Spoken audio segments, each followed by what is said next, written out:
Bom dia a todas e todos, sejam bem-vindos e bem-vindas aqui, né, na continuidade aqui desse seminário de Direito Ambiental, coordenado aqui pela doutora Raicler Baldresca, aqui do meu lado, a doutora Caroline Schofield de Amaral, que está aqui, escondidinha.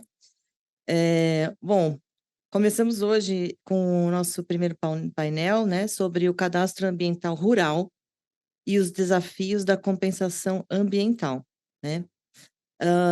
Hoje, a gente começa já com chave de ouro o painel, com a primeira palestrante, que é a doutora Maria Tereza Willi, que está aqui online com a gente, e eu vou apresentá-la.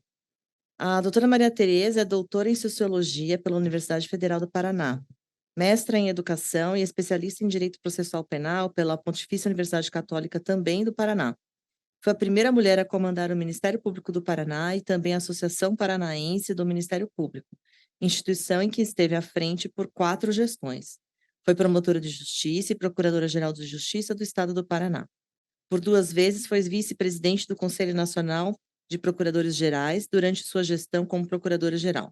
Foi secretária de Estado de Justiça, Cidadania e Direitos Humanos do Paraná, conselheira do Conselho Nacional de Justiça por 2 biênios, de 2017 até 2021, e coordenadora da Comissão Permanente de Acompanhamento dos Objetivos de Desenvolvimento Sustentável da Agenda 2030. A doutora Maria Tereza foi também presidente do Conselho Nacional de Secretários de Estado da Justiça e Administração Prisional, CONSEG, e atualmente ela é professora titular do mestrado em Direito da Universidade Positivo. Doutora Maria Tereza, uma pena que a senhora não esteja pessoalmente, mas ainda assim online, de longe, seja muito bem-vinda aqui à nossa escola. E somos todos ouvidos aqui para a explanação da senhora. Bom dia, desembargadora, muito obrigada pela acolhida. E fico imensamente feliz pelo convite, pela oportunidade de estarmos, né, dialogando aqui sobre esse tema que é tão importante. Faço uma saudação muito especial e carinhosa à doutora Raicler, com quem tive o privilégio de, quase que semanalmente ou quinzenalmente, né, participamos de inúmeros desafios no Conselho Nacional de Justiça. Cumprimento a doutora Carolina e todos os que estão conosco aqui participando deste momento. Eu, desde logo, peço desculpas por não estar presencialmente, que coincidiu também com outro evento em Brasília, da Noreg, em que eles estão discutindo o projeto de lei da questão do carbono, que está para ser aprovado agora, né, por esses dias, e aprova, não aprova, vai para a COP, então a gente está bem no meio dessa discussão, e por isso, então, que acabei não sendo, não sendo possível a minha presença. A minha expectativa é trazer aqui algumas reflexões, né, algumas reflexões sobre alguns projetos que desenvolvemos em conjunto no Conselho Nacional de Justiça, e desde logo agradecendo imensamente o apoio que sempre recebi do TRF da Terceira Região, pela inovação, pelo laboratório de inovação, pelo surgimento da Agenda 2030, que começou aí no laboratório de inovação do TRF da Terceira, e que acabou se expandindo aí como uma política pública, né, para todo o Brasil, para todos os tribunais. Então, eu tenho sempre uma gratidão imensa. Bem, a minha fala e minha perspectiva aqui é sobre o cadastro ambiental rural e os desafios da compensação ambiental. E, se for possível, eu pediria a gentileza que pudessem compartilhar aqui a apresentação. Já está aparecendo. Excelente, muito obrigada. Bem, o cadastro ambiental rural e os desafios da compensação ambiental. Acho que hoje no Brasil, esse é um dos maiores desafios que nós temos em termos de regularização fundiária, né?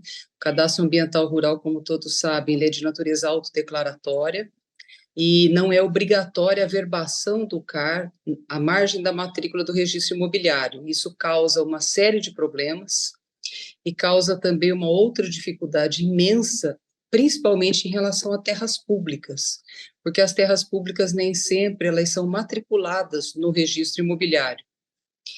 E como elas não são matriculadas no registro imobiliário, pessoas, né, particulares, privados, invasores, fazem o cadastro ambiental rural privado sobreposto em relação a terras públicas. E acho que esse foi um dos primeiros problemas que nós identificamos em larga escala como uma questão complexa no Conselho Nacional de Justiça. E temos aqui, então, no próximo slide, eu fiz muito rapidamente aqui, na introdução, um destaque aqui para a DPF 709 do Supremo Tribunal Federal, que trata dos povos indígenas. Essa DPF ela é de relatoria do ministro Barroso, e à época da pandemia, o CNJ era presidido pelo ministro Toffoli, eu fazia parte de um observatório ali de questões complexas, e fui designada como observadora nessa DPF pelo CNJ, para verificar a situação dos índios isolados e de recente contato, que eram constantes as invasões no período de pandemia. E passamos, então, e essa é uma publicação até feita pelo CNJ, esse caderno que do ODS 15, passamos, então, a mapear cada uma das terras públicas, e aí eu me refiro a terras indígenas, homologadas e demarcadas, que tem o decreto do presidente da República, dizendo quais são as coordenadas de georreferenciamento. E passamos, então, com uma equipe de técnicos, a verificar em cada uma dessas terras indígenas, e aí eu dou uma ideia da dimensão disso. O Brasil tem 750 milhões de hectares e as terras indígenas têm 109 milhões de hectares. Mapeamos cada uma das terras indígenas e verificamos quantos cadastros ambientais rurais, privados, estavam sobrepostos a essas terras públicas. Terras indígenas, terras da União, né, tituladas como bens da União, mas que elas são das comunidades indígenas. Esse relato minucioso de cada uma das terras e da quantidade de cadastros ambientais rurais foi levado ao ministro Barroso nessa DPF 709, que ele constituiu lá um grupo de trabalho para que apresentem algumas soluções sobre esse tema. Uma outra publicação muito interessante, e aí até destaco a participação da doutora Raicler, que participou muito desse projeto, que foi a criação do Cirenejude, no CNJ. Qual que era a ideia, qual foi a concepção da ideia do Cirenejude? O Ministério da Ciência, Tecnologia e Inovação tem um sistema chamado Cirene, muito interessante, por sinal. Esse sistema Cirene, ele vai consolidando ao longo dos anos onde estão concentradas as emissões de gases de efeito estufa no Brasil. Emissões decorrentes da indústria, energia e transporte, combustíveis, a questão das queimadas, né, uso da terra e floresta e agropecuária. E a gente tem uma certa dificuldade de verificar, né, num cenário nacional, olhando aí os 91 tribunais, onde estavam as ações civis públicas e as ações penais decorrentes da questão do desmatamento, de crimes ambientais, e nessa perspectiva, então, é que foi criado o Cirenejude, foi sendo desenvolvido em inúmeras camadas, permitindo, então, fazer o cruzamento de dados com dados do Executivo, do Judiciário, e verificando com maior precisão como aperfeiçoar essa política judiciária.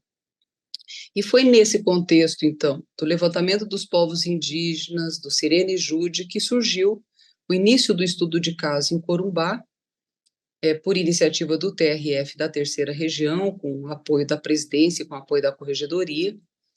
E esse trabalho, então, esse projeto Corumbá, de um lado, ele passou, e aí eu passo, então, para o próximo slide, ele passou a ser acompanhado pelo TRF no laboratório de inovação, com a participação de magistrados, de representantes do Executivo, do Ministério Público, e eu tive o privilégio de acompanhar o início desse projeto, e mesmo depois, saindo do CNJ, eu continuei acompanhando, e eu continuo acompanhando e monitorando os resultados aí de Corumbá, através de um sistema simples, um sistema de geoespacial, que ele gera alertas diariamente sobre o número de focos de incêndio que tem em Corumbá.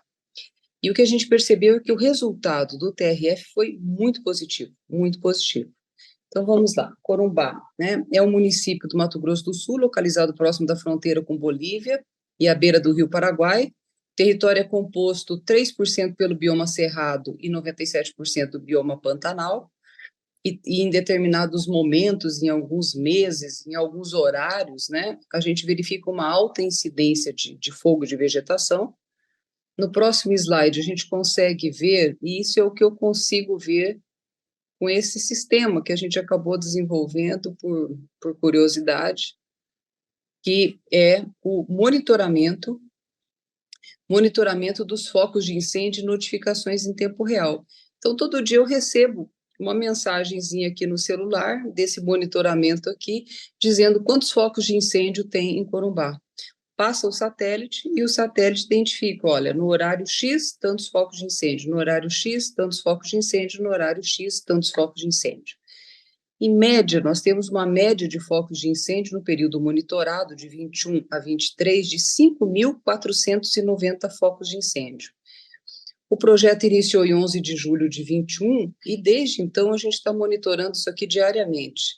E o que a gente monitora? A gente consegue ver em qual cadastro ambiental rural, e a importância do CAR, em qual cadastro ambiental rural teve início esse foco de incêndio. E pelo horário do satélite você localiza o fogo número 1, o fogo 2, o fogo 3, o fogo 4, para ver como é que ele vai se alastrando, né? Então, passando aqui agora para o próximo slide, qual foi o resultado macro que nós vimos em relação a esse projeto depois que entrou a intervenção do TRF da Terceira Região, capitaneando o diálogo com os demais atores? Nós vimos uma tendência de redução muito significativa em relação aos focos de incêndio. Por quê? Porque as autoridades não conversavam entre si, não tinha cruzamento de dados, não tinha uma política mais articulada entre os atores.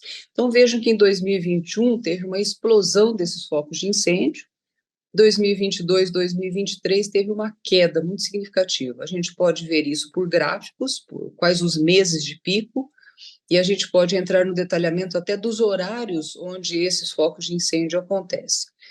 Pois bem, mas a gente tem ainda uma questão. A gente consegue ter todas essas informações diárias no celular, chegam as informações. Mas nós ainda precisamos passar por uma fase 2, nós precisamos cruzar o dado do CAR, o dado do registro de imóveis com a matrícula, para saber quem é o proprietário e acelerar as ações de forma que esses proprietários venham a ser responsabilizados. No próximo slide aqui, eu mostro mais ou menos ali naquela linha pontilhada, vejo que a gente, pelo CAR, a gente consegue verificar em qual CAR, em qual cadastro ambiental rural, que está pegando fogo. E aí eu posso depois verificar também, são 12 ou 13 camadas diferentes de cruzamento de dados, não é uma coisa tão simples assim como eu estou mostrando. Mas é isso aqui que a gente enxerga na tela do celular. A gente verifica onde está o foco de incêndio, em qual cadastro ambiental rural, e é possível também saber se esse fogo está em terra pública ou em terra privada. Se ele está em área de floresta pública da União, ou dos estados, ou numa unidade de conservação, ou se ele está em terra privada, né? Seguindo, eu tenho aqui, então, uma outra imagem, que é o início de imagem de satélite, que a gente está olhando por esse sistema, o município de São Carlos, que a doutora Raicler me disse que parece que a ideia, né, é fazer dialogar aí esse projeto que já iniciado e implementação em Corumbá, também em São Carlos, e por isso que eu trouxe aqui alguma informação sobre São Carlos. É assim que a gente enxerga essas camadas aqui por satélite. Esse laranja é onde a gente verifica aí onde tem os focos de incêndio, o azulzinho pequenininho ali onde tem as nascentes. E esse trabalho, ele é um trabalho extremamente minucioso, né? A gente consegue chegar a um nível de detalhamento de olhar o município inteiro, se quiser olhar o município inteiro, e já fizemos isso em alguns municípios, a gente olha o município inteiro, a gente olha CAR por CAR, quais deles têm nascentes, a gente verifica quanto precisa ser recuperado de árvores em torno dessas nascentes em cada uma dessas propriedades, cruza com o registro de imóveis, verifica se esse município ele emite mais gases de efeito estufa do que ele remove em razão da remoção do carbono com árvores e manguezais. Isso é interessante, não foi feito ainda em São Carlos com todo esse detalhamento, mas pode ser feito. Fizemos num município pequeno, com 20 mil habitantes, e o que nos surpreendeu foi que nesse município pequeno de 20 mil habitantes, que quase não tem indústria, não tem nada, você imagina, aqui as emissões serão menores do que as remoções, ou seja, esse município ele emite menos carbono do que ele remove com as áreas verdes e com as florestas. E o resultado não foi esse. Em se tratando de bioma Mata Atlântica, o resultado não foi esse. E chegamos à conclusão, olhando propriedade por propriedade, CAR por CAR, cruzando com todos os registros de imóveis do cartório local, e olhando todas as áreas de nascentes, que se esse município fizesse o replantio de árvores naquelas propriedades previamente determinadas, em 5 anos, nós teríamos um município carbono zero, perfeitamente equilibrado entre emissões e remoções. E hoje isso não acontece porque tem esse déficit de plantio de árvores. Lá não é o caso de queimadas, mas aqui, quando nós temos o caso de queimadas, nós teríamos que ter um critério preventivo mais forte de monitoramento, olhando esses focos de incêndio diariamente, vou passar aqui para o próximo item, olhando e visualizando essas informações ambientais e geoespaciais do município de São Carlos. Nós temos condições hoje, de imediato, já de fazer a geração de alertas de queimadas pelo aplicativo do celular, mostrando, olha, no horário X passou o satélite e tem tantas queimadas que estão aqui na propriedade tal. O que faltaria fazer para evoluir com essa ideia, com esse projeto? Faltaria agora, na minha modesta visão aqui, uma reunião de alinhamento em laboratório, com o Laboratório de Inovação do TRF da Terceira Região, de padronização de como poderia ser feito um relatório de geointeligência correlacionando possíveis ilícitos ambientais, enquadrando o cadastro ambiental rural, o SIGEF, que é o Sistema de Georreferenciamento do INCRA, com o registro imobiliário. Nós teríamos, então, essa plataforma integrada para receber as denúncias desses ilícitos ambientais diariamente. Claro que nem todos os ilícitos merecem uma atenção mais significativa, teria que fazer uma nota de corte, o número de focos de incêndio superiores a X naquela propriedade, se essa propriedade é de terra privada ou se ela é de terra pública, se a competência da Justiça Federal, se é da Justiça Estadual, e aí gerar esses relatórios de geointeligência mostrando o risco dessas queimadas, né? E a partir daí, depois, fazer também, seja com geoespacial, seja com drone, um acompanhamento de recuperação das áreas especiais, áreas de APPs, áreas de nascentes, áreas de vegetação nativa, para recuperação dessas áreas a partir das nascentes identificadas no município, e montar uma sala de situação para visualizar o que acontece nesse município. Em São Carlos, e aí passando para o próximo slide, né, a gente deu uma olhada aqui na listagem de imóveis rurais, e tudo que está aqui em roxinho, aqui em lilás, é um CAR. Cada CAR aqui já tem um desenho próprio, né? Nós verificamos aqui os pontinhos azuis, onde tem nascentes em cada uma dessas propriedades, as áreas de preservação, hidrografia, reserva legal, vegetação nativa, que é uso restrito, que é uso consolidado. Tudo isso já está fácil nesse sistema, que a gente montou esse sistema com inúmeras camadas de cruzamentos de dados. E pelo celular, e essa é a ideia, pelo celular você consegue receber essa notificação de focos de incêndio, né? As mensagens são enviadas pelo WhatsApp, com base em imagens de satélite. Também é possível, eventualmente, que uma pessoa faça o registro dessa ocorrência, né? É possível visualizar o alerta na plataforma, e essa plataforma ela já revela, e aí a importância do CAR, qual o cadastro ambiental rural, quais as propriedades onde ocorreram esses alertas. Então, veja aqui, ó, nessa área verde, aqui uma área de floresta, eu tenho aqui um ponto de foco de incêndio. No próximo slide, por favor. Eu tenho aqui, bem delimitado, um foco de incêndio, que é numa área verde, e essa área verde é a área de um CAR. e eu consigo dizer qual é o número do CAR. Com o apoio do registro de imóveis, a gente iria um passo além. Cruza o CAR com a localização geográfica da matrícula no registro de imóveis e já se chega ao proprietário. A nossa sugestão seria, então, da elaboração, em termos de colaboração, de apoio, de cooperação, de relatórios de geointeligência, tanto para São Carlos quanto para Corumbá. Era esse o ponto que eu queria chegar. Verificar se é interessante, né, e se for interessante, que a gente possa desenvolver com o laboratório do TRF um modelo de relatórios de geointeligência, selecionando o município, as datas e satélite, né, que será utilizado. O SIG-Clima fará um ranking dos imóveis rurais que tiverem o maior número de focos de queimadas no período relacionado. Isso pode ser feito diariamente, inclusive, porque a gente tem as imagens diárias do que acontece. Geração de mapas de cada um dos cadastros ambientais rurais, mostrando a área do imóvel e onde foram detectados os focos. Aí, claro, fazendo uma delimitação, imagino, para aquilo que forem as terras públicas, né, e principalmente as florestas públicas e unidades de conservação de âmbito federal. E a gente pode fazer essa delimitação e gerar esses relatórios de geointeligência a serem criados de forma conjunta com o próprio laboratório, envolvendo os diversos atores aí, né, Ministério Público, Poder Executivo, os bombeiros, enfim, Defesa Civil e outros órgãos importantes.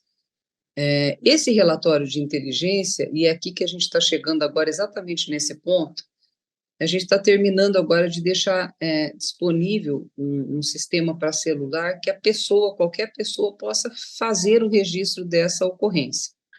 O problema não está no sistema e nem no aplicativo. O problema é como integrar essa informação que chega, né? E aí é o próximo slide, como integrar essa informação que chega aos canais do Poder Judiciário ou aos canais do Ministério Público. Pode passar mais um slide, por favor. Aqui, ó, a ideia é essa, você tem no celular, vai ali de registrar, está ocorrendo queimada, garimpo ilegal, desmatamento, invasão de terra indígena, invasão de terra pública, caça ou pesca ilegal, descarte ilegal de resíduos, derramamento de mancha de óleo e tal. Não haveria problema de disponibilizar o aplicativo e permitir que o cidadão, por exemplo, lá no município de São Carlos, lá no município de Corumbá, onde for determinado, que ele faça essas ocorrências. O problema é que quando isso chega para o sistema, a gente tem que criar um fluxo de encaminhamento. Para onde vai essa informação? Como é que a gente qualifica um relatório geoespacial e encaminha para a autoridade competente? Esse me parece que é um gap importante. E esse gap, talvez seja possível fazer aí, eu não sei se isso é possível, mas eu acho que sim, fazer uma modalidade ali entre classe e assunto, uma reclamação pré-processual. Por meio da reclamação pré-processual, entrar com um relatório geoespacial no Poder Judiciário, pedindo que aquela informação, claro, uma informação já qualificada, né, previamente estudada, ou pelo menos minimamente estudada, com a identificação de onde é que ela ocorreu, verificar se tem, por exemplo, a identificação do CAR, sobre CAR, pegou fogo. De quem é esse CAR? O CAR é privado, mas é um privado que está em cima de floresta pública. Então, isso daqui, em tese, vai ser crime ambiental. Eu cruzo o CAR, cruzo com o registro de imóveis, pego a imagem de satélite, faço o print, faço um relatório geoespacial, insiro no sistema do Poder Judiciário como uma reclamação pré-processual para que seja encaminhado ao Ministério Público, por exemplo. É esse link que eu acho que está faltando, né, para que a gente possa contribuir aí de uma forma mais efetiva com o resultado final que se espera para redução do desmatamento, né? Aí pode seguir mais um aqui, ó. Aqui, por exemplo, você tem as denúncias de queimada. Como que você enxerga isso aqui no aplicativo? É exatamente assim, né? Pode seguir. As vantagens desse aplicativo é que ele funciona sem internet, ele envia localização geográfica, já diz onde está acontecendo, ele envia foto, envia denúncia ambiental, ele gera um engajamento fácil e ele pode facilitar a integração entre a sociedade civil, poder executivo e judiciário. Permite até o envio de denúncias anônimas, que normalmente aí teria que fazer uma qualificação desse dado. No próximo item, eu tenho aqui algo que é integração, e eu acho que aí é que é o ponto. Como fazer a integração da geração desses relatórios geoespaciais pela web, ter um ponto central, e como que a gente comunica isso, como é que comunica para o judiciário através de uma reclamação pré-processual, como que daí essa comunicação vai para a polícia, como que ela vai para o Ministério Público. Então, aquilo que vem do aplicativo e aquilo que a gente está olhando por satélite, independente de qualquer manifestação pelo aplicativo, como que poderia ser feita essa engrenagem a partir da identificação do CAR, integração com o cartório de registro de imóveis, procedimento de reclamação pré-processual na Justiça, apuração pelo Ministério Público, acordo de não persecução penal na área criminal, enfim. Acho que é esse desafio da integração do modelo do relatório geoespacial e da integração com os atores, sobretudo, qual seria a melhor porta de comunicação com o Poder Judiciário. Eu acho que isso daqui é o ponto central dessa apresentação. Hoje o problema ele não está mais na tecnologia, de identificar onde está o problema, por cadastro ambiental rural, por propriedade, receber as informações, mas sim como comunicar essas informações de forma eficiente e rápida com o Poder Judiciário, para que possa acontecer o mesmo efeito que aconteceu em Corumbá, né, de uma redução muito significativa dos desmatamentos dos focos de incêndio naquele local. Bom, acho que assim, acho que em linhas gerais eu tentei colocar aqui a importância do cadastro ambiental rural para a localização da propriedade onde as coisas estão acontecendo. Nós temos inúmeros cadastros ambientais rurais privados sobrepostos a terras públicas, e aí o problema disso tudo também se agrava na medida em que as terras públicas não estão matriculadas nos cartórios de registro de imóveis.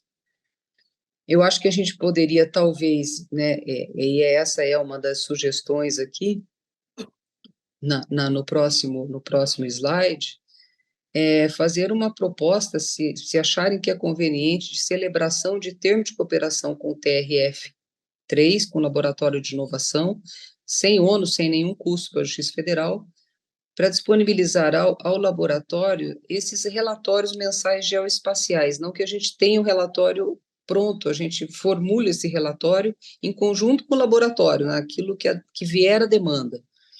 Em relação a Corumbá e São Carlos, principalmente nas áreas que têm florestas públicas e unidades de conservação federal, né, e acesso a esse aplicativo de celular, se for o caso, para poder facilitar aí as outras autoridades e mesmo a comunidade para monitorar diariamente o número de queimadas, podendo ser ampliado para outros municípios. Então, acho que essa era uma das contribuições que eu queria trazer.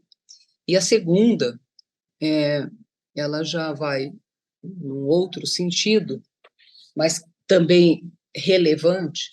Quais as empresas locais, e aí estou falando de Corumbá e São Carlos, com maior emissão de toneladas de CO2 equivalente nesses dois municípios? Por que eu digo isso? Eu digo isso porque essas indústrias, né, provavelmente são indústrias de mineração, essas indústrias que mais emitem CO2.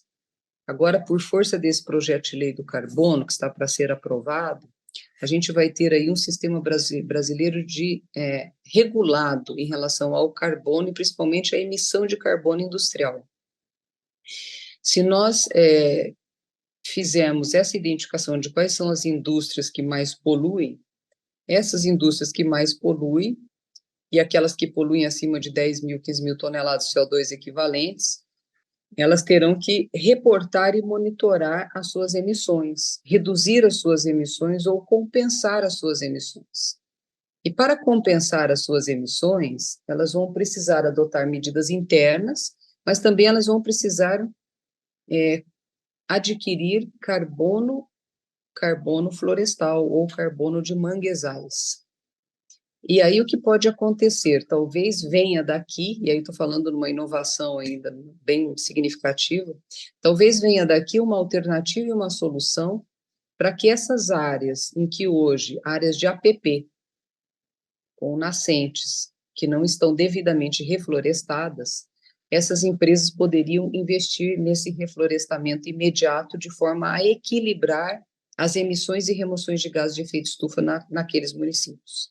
Eles poderiam também comprar o carbono e até mesmo comprar o carbono de terras públicas, cujos recursos seriam utilizados para estruturar melhor, né, todos os órgãos, enfim, do sistema de justiça e do sistema de segurança para prevenção e repressão desses crimes ambientais. Então, fica aqui também uma ideia em relação a esse tema, né? E em relação ao cadastro ambiental rural e ao carbono propriamente dito, e aí eu falo de carbono florestal e falo de carbono em manguezais. Me parece, e é isso que a gente está tentando trabalhar aí no projeto de lei, nesse e em outros projetos de lei, que é fundamental nós criarmos, e acho que essa criação ela tem que vir do judiciário, em conjunto com o executivo, a certidão de nascimento do carbono.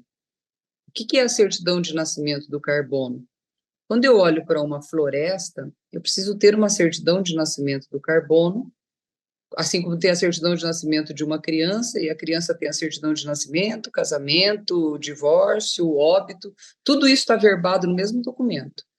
Essa mesma ideia, nós precisamos ter a certidão de nascimento do carbono, marcando quantas toneladas de carbono essa floresta pública remove, como fazer essa documentação de forma a deixar claro que essa floresta, quando foi feita a certidão de nascimento do carbono no ano X, com georreferenciamento da área Y, ela removeu X toneladas de carbono da natureza. Então, eu olho para trás tantos anos e começo a monitorar para frente. Esse monitoramento e essa medição, essa certidão de nascimento do carbono, vai trazer uma contribuição imensa para aquilo que hoje acontece e que ninguém está medindo de forma adequada. Nos crimes ambientais, eu estou vendo dano ambiental, eu não estou vendo dano climático. Eu não estou medindo quanto foi emitido de gás de efeito estufa a partir desse foco de incêndio. Quantas toneladas foram emitidas? E quanto aquele proprietário responsável pela emissão teria que compensar? Compensar através do plantio de novas mudas e também compensar pela compra de carbono florestal de terras públicas e de florestas públicas, gerando recurso para aumentar a prevenção desses focos de incêndio. O foco de incêndio tem dupla natureza. Eu tenho foco de incêndio decorrente da temperatura da terra, que aumentou e teve lá algum problema, e eu tenho foco de incêndio causado pela ação antrópica, ação humana, decorrente da prática de crimes ambientais. E aí, quando eu falo de crimes ambientais, eu falo de uma preocupação grande do Poder Judiciário, porque é ele quem julga, né, essas ações, esses acordos de não persecução penal nos crimes ambientais. E aí a importância de nós começarmos a estudar a questão do carbono e as métricas para metrificar numa queimada, não apenas o dano ambiental, mas também o dano climático, que é um outro dano diferente. É o dano que causa a atmosfera e o aumento da temperatura global da Terra. E que é possivelmente, que é possível, né? A gente pode medir e talvez até possa começar alguma experiência de medição de carbono em terras públicas, em florestas públicas e unidades de conservação, aí em Corumbá e São Carlos, que são 2 municípios cujo estudo de caso é objeto, né, de análise pelo TRF da 3ª região. Então, eu tentei falar meio que rapidamente, assim, daquilo que vejo como um potencial para esses projetos, né? E colocarei à disposição, seja pela universidade, enfim, seja pela associação também de indicadores em direitos humanos, sem fins lucrativos, para poder contribuir com a Justiça Federal sem ônus, né? Mais uma cooperação de conhecimento técnico. E se entenderem que algumas dessas ideias podem ser viabilizadas, eu me coloco à disposição para depois, né, no momento posterior e num laboratório específico que a gente possa desenvolver algumas dessas ideias e partir para a construção, talvez, dessa certidão de nascimento do carbono. É um projeto que até escrevi agora rapidamente e encaminhei ao ministro Barroso, né, para eventualmente uma discussão lá no âmbito do CNJ. Estou tentando ver se consigo colocar como projeto de lei aqui nessa questão do carbono, algo bem novo, diferente, acho que é um ativo que está no ar que pode ser monetizado, principalmente naquilo que diz respeito a terras públicas e florestas públicas não destinadas da União, que é onde está o maior problema brasileiro. O maior problema brasileiro hoje são os focos de incêndio em florestas públicas não destinadas da União. Enfim, acho que são essas as ideias, né? Além das florestas, também tem a questão dos manguezais, tenho dialogado aqui com o TRF da quarta região, a gente está querendo iniciar um outro projeto ali, que é um projeto que visa ver regularização fundiária de ocupações ilegais e irregulares em áreas de mangue, e também a medição do carbono azul em áreas de manguezais, um laboratório do TRF da quarta região, meio embrionário, estamos começando agora, mas acho que também pode ser uma contribuição importante.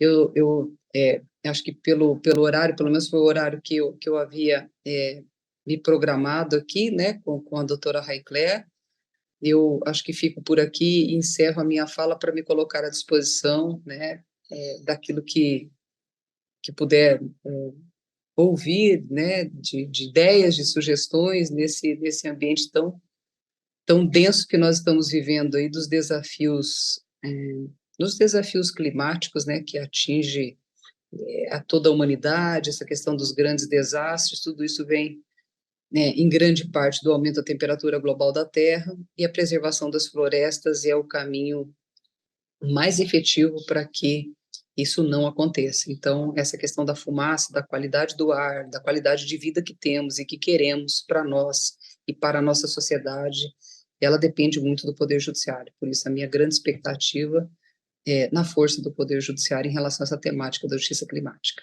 Muitíssimo obrigada, desembargadora Renata, Raicler, Carolina, todos que estão aqui conosco compartilhando este momento. Muito obrigada. Obrigada. Doutora Maria Tereza, nós que agradecemos a sua participação, essa fala. A senhora falou que é curta, mas é curta, mas é extremamente densa, né? Se a senhora apenas falasse, já seria assim uma quantidade de informações muito sérias e importantes para absorver, mas os slides da senhora, além de muito bem feitos, eles são impactantes, né? Porque quando a gente vê aqueles focos no mapa e a gente vê o gráfico, né? A questão da diminuição do gráfico, isso a gente vê, parece que a coisa fica mais factível, mais perto da gente. E realmente a senhora conclui, né, falando da ampliação para outros municípios, e foi o que ficou reverberando aqui na minha cabeça durante toda a sua fala, porque eu falei, nossa, se isso está acontecendo em Corumbá, imagina no resto, né, no resto do país, aonde mais está acontecendo, em que o grande problema, então, é justamente a questão de cadastros, de matrículas, e de conversa, né, entre as instituições, que acho que é um problema aí que a gente vê, né, quando as instituições começam a conversar, começam a se aliar, elas começam a ver que elas têm problemas comuns e soluções até que já foram tentadas e experimentadas, né? E como é importante que esses projetos eles não fiquem adstritos a determinadas gestões, como é necessário esses projetos, esse projeto tão interessante como o projeto o Sirene Jur, né?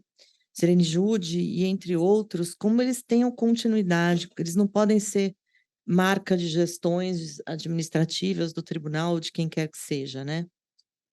Mas, enfim, eu vou abrir a palavra aqui para as minhas companheiras de mesa, para a doutora Raicléria e para a doutora Ana Carolina, que eu não apresentei porque ela será participante do segundo painel, quando será apresentada propriamente. Mas deixo a palavra às duas aqui para também suas colaborações e complementos. Bom dia a todas e todos. Mais uma vez eu agradeço a doutora Tereza Willi, que toda vez que vem a EMAG impacta, né? Todo mundo sempre traz novidade. Eu adoro conversar com ela, porque cada vez que eu converso com ela, eu tenho uma ideia diferente. Ao mesmo tempo eu adoro, ao mesmo tempo eu fico com medo. Se a gente conversar meia hora, a gente muda o mundo com 20 ideias, né, doutora Willi? Mas já até para aproveitar, e eu acompanhei o desenvolvimento do Sirene Jude, que a doutora Tereza Willi foi a responsável durante sua passagem pelo CNJ,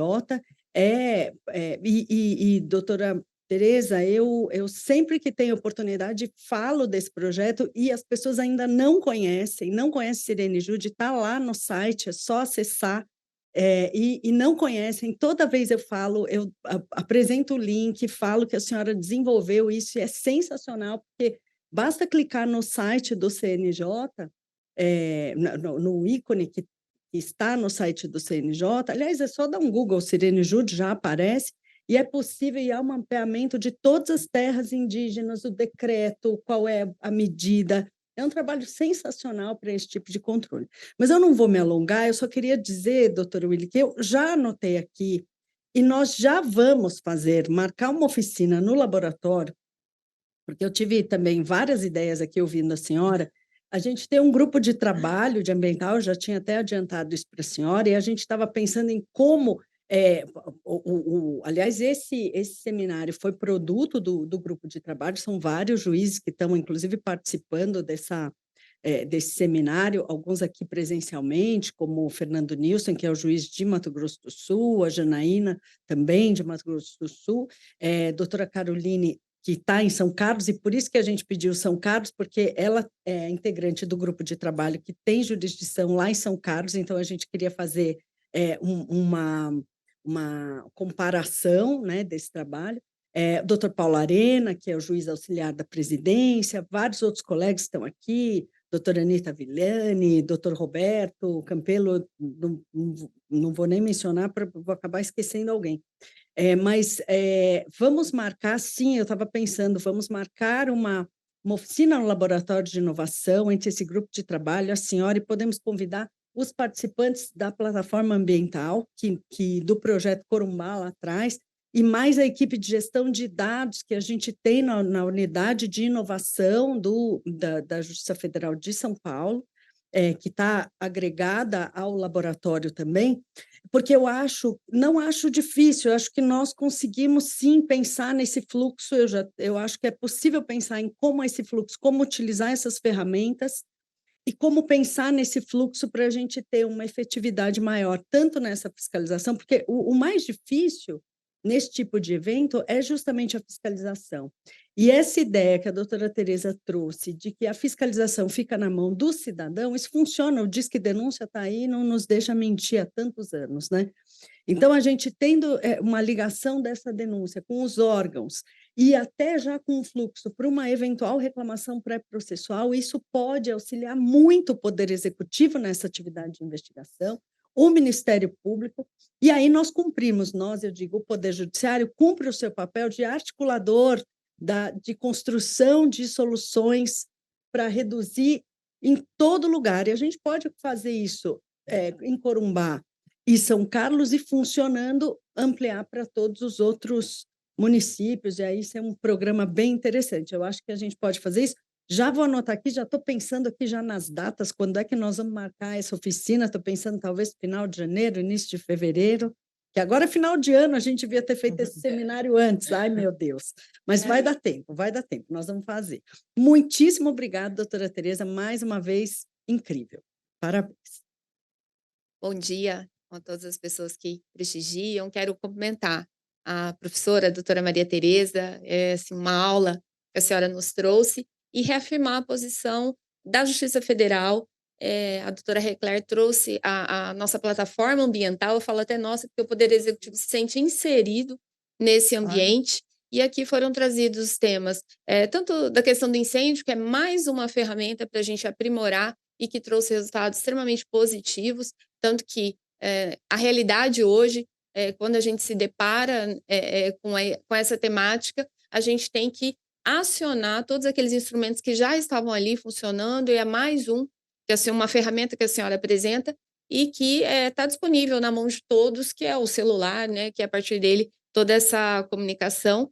E acho que como projeto piloto, sim, doutora Eclair, a gente ter ali, né, esses 2 municípios participando, e a partir dali a gente poder expandir. E trazendo também o carbono, né, que é um tema aí palpitante. O Estado de Mato Grosso do Sul está debruçado sobre um projeto de lei nessa linha, ainda embrionário. Então, também trouxe um alerta quando a senhora fala que está trabalhando, né, nesse assunto, nessa temática, com diálogo com o CNJ, né, o Supremo Tribunal Federal, é um ativo importante. Então, quero colocar aqui todo o Executivo, a Procuradoria-Geral do Estado de Mato Grosso do Sul, também para estar nesse debate, que para nós é muito caro, e a gente já identificou como uma temática que será tratada no âmbito do nosso legislativo.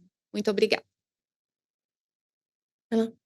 Uma última coisa, acabei de lembrar também, porque ontem, doutora Tereza, nós tivemos aqui no seminário a doutora Aline Ferreira e o doutor João da Laclima. A doutora Aline é uma pesquisadora também do INSPER, na área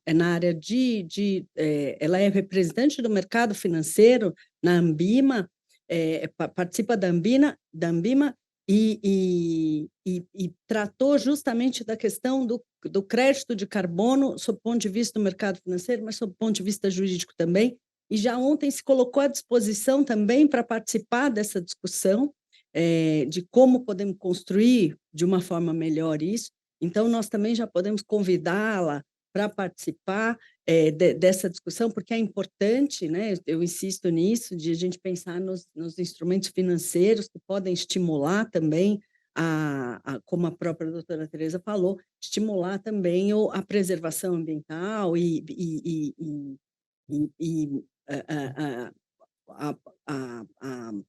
o reflorestamento, na verdade, que é a fase que nós temos que pensar também de agora em diante. Só para acrescentar isso, porque eu tinha esquecido.